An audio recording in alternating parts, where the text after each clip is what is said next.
Le Seigneur soit avec vous. Et avec votre esprit. Lecture de l'Évangile de Jésus-Christ selon saint Luc. Gloire à toi, Seigneur. En ce temps-là, Jésus entra dans un village. Une femme nommée Marthe le reçut. Elle avait une sœur appelée Marie, qui, s'étant assise aux pieds du Seigneur, écoutait sa parole. Quant à Marthe, elle était accaparée par les multiples occupations du service. Elle intervint et dit : « Seigneur, cela ne te fait rien que ma sœur m'ait laissé faire seule le service ? Dis-lui donc de m'aider. » Le Seigneur lui répondit : « Marthe, Marthe, tu te donnes du souci et tu t'agites pour bien des choses. Une seule est nécessaire. Marie a choisi la meilleure part.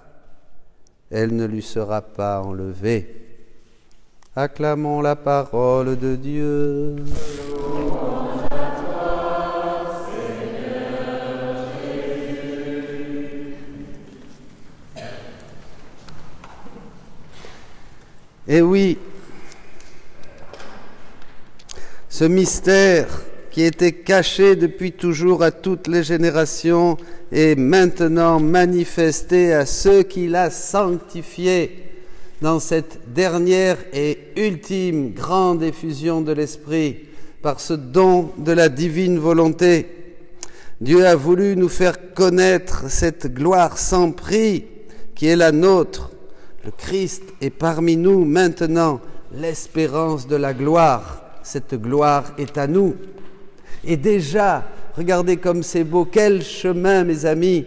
Déjà, Abraham court, il va préparer, il met toute sa... Il ne faut pas croire qu'ils étaient 2 ou 3 dans la maison d'Abraham, il était très riche, il avait des biens à n'en plus finir. Il met tout le monde en branle-bas de combat, parce qu'il sent quelque chose. Ces 3 qui sont là, et qui préfigurent la Trinité, bien sûr.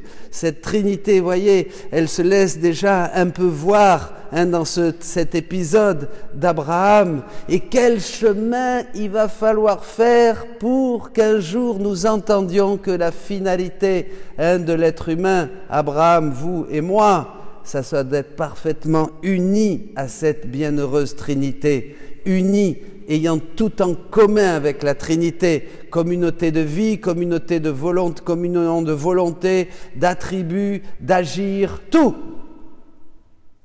Mais déjà, c'était là, dans cette visite inattendue que ces 3 personnages ont fait à Abraham. Mais quel chemin! Et vous, maintenant, vous voyez ce que l'œil n'avait pas vu, ce que l'oreille n'a pas entendu. Vous êtes là et vous êtes les témoins et vous savez tout. Vous avez cette plénitude de la vérité que l'Esprit vraiment a voulu nous faire connaître, que Jésus avait annoncé, disant que l'Esprit allait nous conduire jusqu'à cette plénitude de vérité, qu'il ne parlera pas de lui-même, mais qu'il prendra de son bien, c'est-à-dire de Jésus, et qu'il nous l'expliquera. Il nous expliquera Jésus, il nous dévoilera Jésus. L'Esprit Saint n'explique pas comme un professeur explique à des élèves ou un papa. Il explique par une effusion, par une lumière intérieure, par des grâces et des charismes, dit le catéchisme de l'Église, vraiment extraordinaires pour que nous puissions consumer en nous quoi ? Les états et les mystères de Jésus. Nous y voilà. Marie au pied de la croix, au pied de Jésus, c'est pareil, au pied de Jésus. Marie au pied de Jésus, qu'est-ce qu'elle est ? Elle est là, elle le voit comme un soleil. Jésus dit que sa parole est un soleil qui nourrit l'esprit et rassasie le cœur d'amour. Il dit ça, comprenez que je veux vous tous occuper à moi.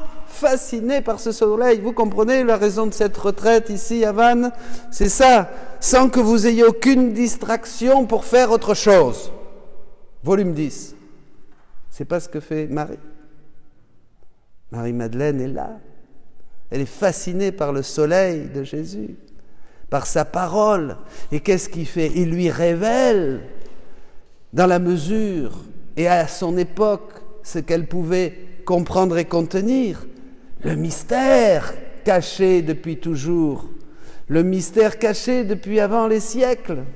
Elle lui révèle ce mystère. Il lui révèle ce mystère et lui fait connaître qui est Jésus et comment il faut être toute ouïe, toute ouverte, toute cachée, toute prise par Jésus, toute là, en Jésus. Vous voyez, c'est extraordinaire ça. Elle est donc pour nous un modèle de vie, un modèle de contemplation. Et même pour nous dans la divine volonté, elle nous dit bien, comme Jésus nous le dit, qu'il faut être tout à lui. Et Marthe, le monde peut-être, ceux qui ne sont pas encore, qui n'ont pas compris ça, vont peut-être nous déranger et nous dire « Mais qu'est-ce que vous faites? Vous devenez fous, vous êtes des hérétiques, vous ne parlez que plus que de ça maintenant, mais ça ne va pas, non? Revenez les pieds sur terre, vont nous dire. » Oui, évidemment. Et Jésus dit « Prendre ma volonté comme règle, aliment, pour se purifier, s'ennoblir et se diviniser, au volume 17. Cette divine volonté, il dit, doit être notre rassasié, nourrir notre esprit. Cette parole de Jésus, qui est le même hier, aujourd'hui et demain, doit rassasier notre esprit, rassasier notre cœur, illuminer notre esprit. Voyez, on est fait pour les choses de l'esprit, nous. Mais bien sûr, l'éternité, après, nous y attend. Nous sommes faits pour les choses de l'esprit. On ne peut connaître Dieu qui est esprit que par l'esprit. Et c'est par l'esprit, dit saint Paul, qu'il veut se révéler. Dieu veut se faire connaître à nous, mes amis. Et pour cela, il faut prendre, comme déjà Marie-Madeleine le faisait, en prenant le chemin, la vérité et la vie, en prenant son Jésus comme sa règle, comme son chemin, comme son aliment, pour se purifier de ses péchés, pour s'ennoblir, pour se laisser diviniser par ce Jésus qui dira bien plus tard à Louisa, je suis la divine volonté. C'était ce Jésus que Marie-Madeleine déjà adorait, dont elle se nourrissait, dont elle se rassasiait, et qui l'a transformée, l'a divinisée, est devenue Sainte Marie-Madeleine. Premier témoin de la résurrection de Jésus.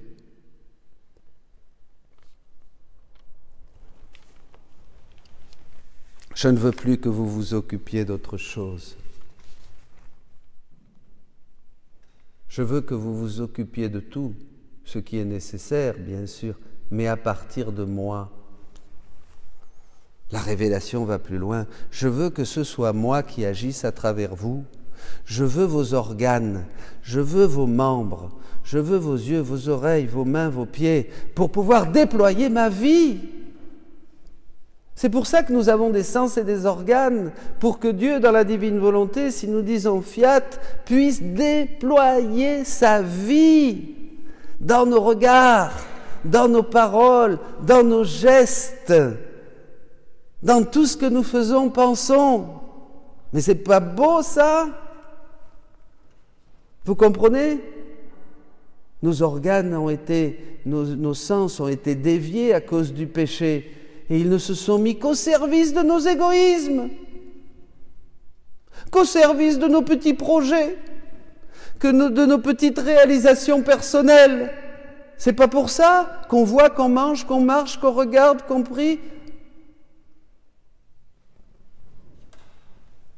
Mais Jésus dit maintenant tout ça c'est à moi.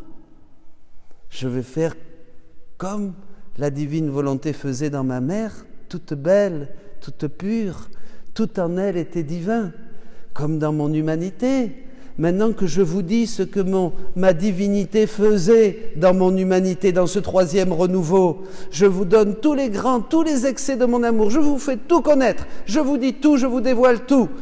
Mais pas pour vous montrer comme ça, comme une petite carotte. Ah, regarde, c'est joli, mais tu l'as pas, Pas du tout, Dieu n'est pas comme ça. Dieu, quand il nous fait voir des choses, il nous les donne. C'est la même chose. Il nous fait voir, et il nous donne, il nous dit regarde, c'est pour toi, regarde, c'est pour toi, regarde, c'est pour toi. Et là, il nous donne tout. Il dit dans un volume, la seule chose la plus nécessaire, c'est de prendre ma volonté, ma divine volonté. Si tu as fait cela, tu as tout fait, tout est prêt, tout est à toi. Marie-Madeleine, déjà, nous montre le chemin. Abraham, déjà, il laisse tout. Il dit tout, va tuer le veau gras. hein, prête-le, le serviteur. Et puis hop, sa femme fait des galettes, Sarah. Et puis tout de suite, il mange, il nourrit ses personnages. Il nourrit ce que nous faisons de la divine volonté, ça s'accomplit. Nous nourrissons Dieu par ses propres actes et avec son propre amour. Voyez le chemin entre Abraham et Louisa. Et Marie-Madeleine au milieu, la rédemption. Elle contemple le Verbe incarné, ce soleil qui s'est levé à l'Orient.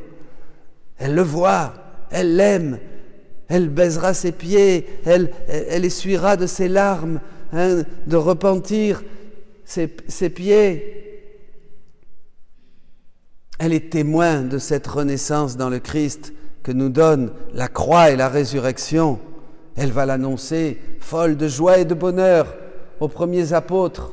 Elle est là, mais elle a vu que la seule chose nécessaire qui ne lui sera jamais enlevée, c'est de prendre ce Jésus qui est la divine volonté et qui fait tout pour elle, qui lui dit « Tout est en moi, tout est prêt, tout est à toi, je suis à toi ». Déjà, il l'a dit aux saints, quand dans l'amour « Je suis à toi », il le disait à l'épouse du cantique, hein, « Je suis, il est mon bien-aimé, tu es ma bien-aimée ». Nous sommes les bien-aimés de Dieu, nous sommes les chéris de Dieu. Mais enfin, ce qui va changer maintenant, c'est que nous le savions. Maintenant, nous allons pouvoir nous laisser rassasier. Tout est prêt. Le banquet est prêt. Le banquet est prêt, la table est mise, les mets sont délicieux. Maintenant, nous pouvons manger à la table du maître. Nous ne sommes plus sous la table, bien sûr, à manger les miettes qui tombent, comme les petits chiens le font. Nous sommes assis à la table et nous mangeons la nourriture même de Dieu. Et nous nous réjouissons avec Dieu et nous nourrissons Dieu de nos actes, parce qu'il est dans nos actes, il est dans nos actions, dans nos paroles, dans nos regards, dans tout ce que nous faisons. Et tout a une portée infinie, tout a une puissance infinie. C'est la nouvelle évangélisation. Voyez, ça paraît, mais c'est ça, c'est tout simple. À travers ces mots, à travers ce partage, en fait, nous partageons une réalité spirituelle qui est simple et qui nous dit la grandeur de l'homme, votre grandeur, votre appel de toute éternité, vous, que Dieu a voulu, comme dit saint Paul ici, faire que vous puissiez achever son œuvre, ce qui manque. Il le dit dans votre chair, pour son peuple, l'Église, mais pour l'humanité, pour tous les hommes. Voilà ce qu'il vous reste à souffrir des épreuves du Christ dans votre propre chair. Vous allez le faire dans la divine volonté avec Jésus, pour Jésus, par lui, avec lui et en lui. Et mener à bien cette mission que Dieu vous a confiée, qu'il vous confie aujourd'hui, l'annonce de sa parole, l'annonce de la parole de Dieu, l'annonce du royaume, l'annonce de l'évangile du royaume de la divine volonté, dit Jésus. Soyez bénis.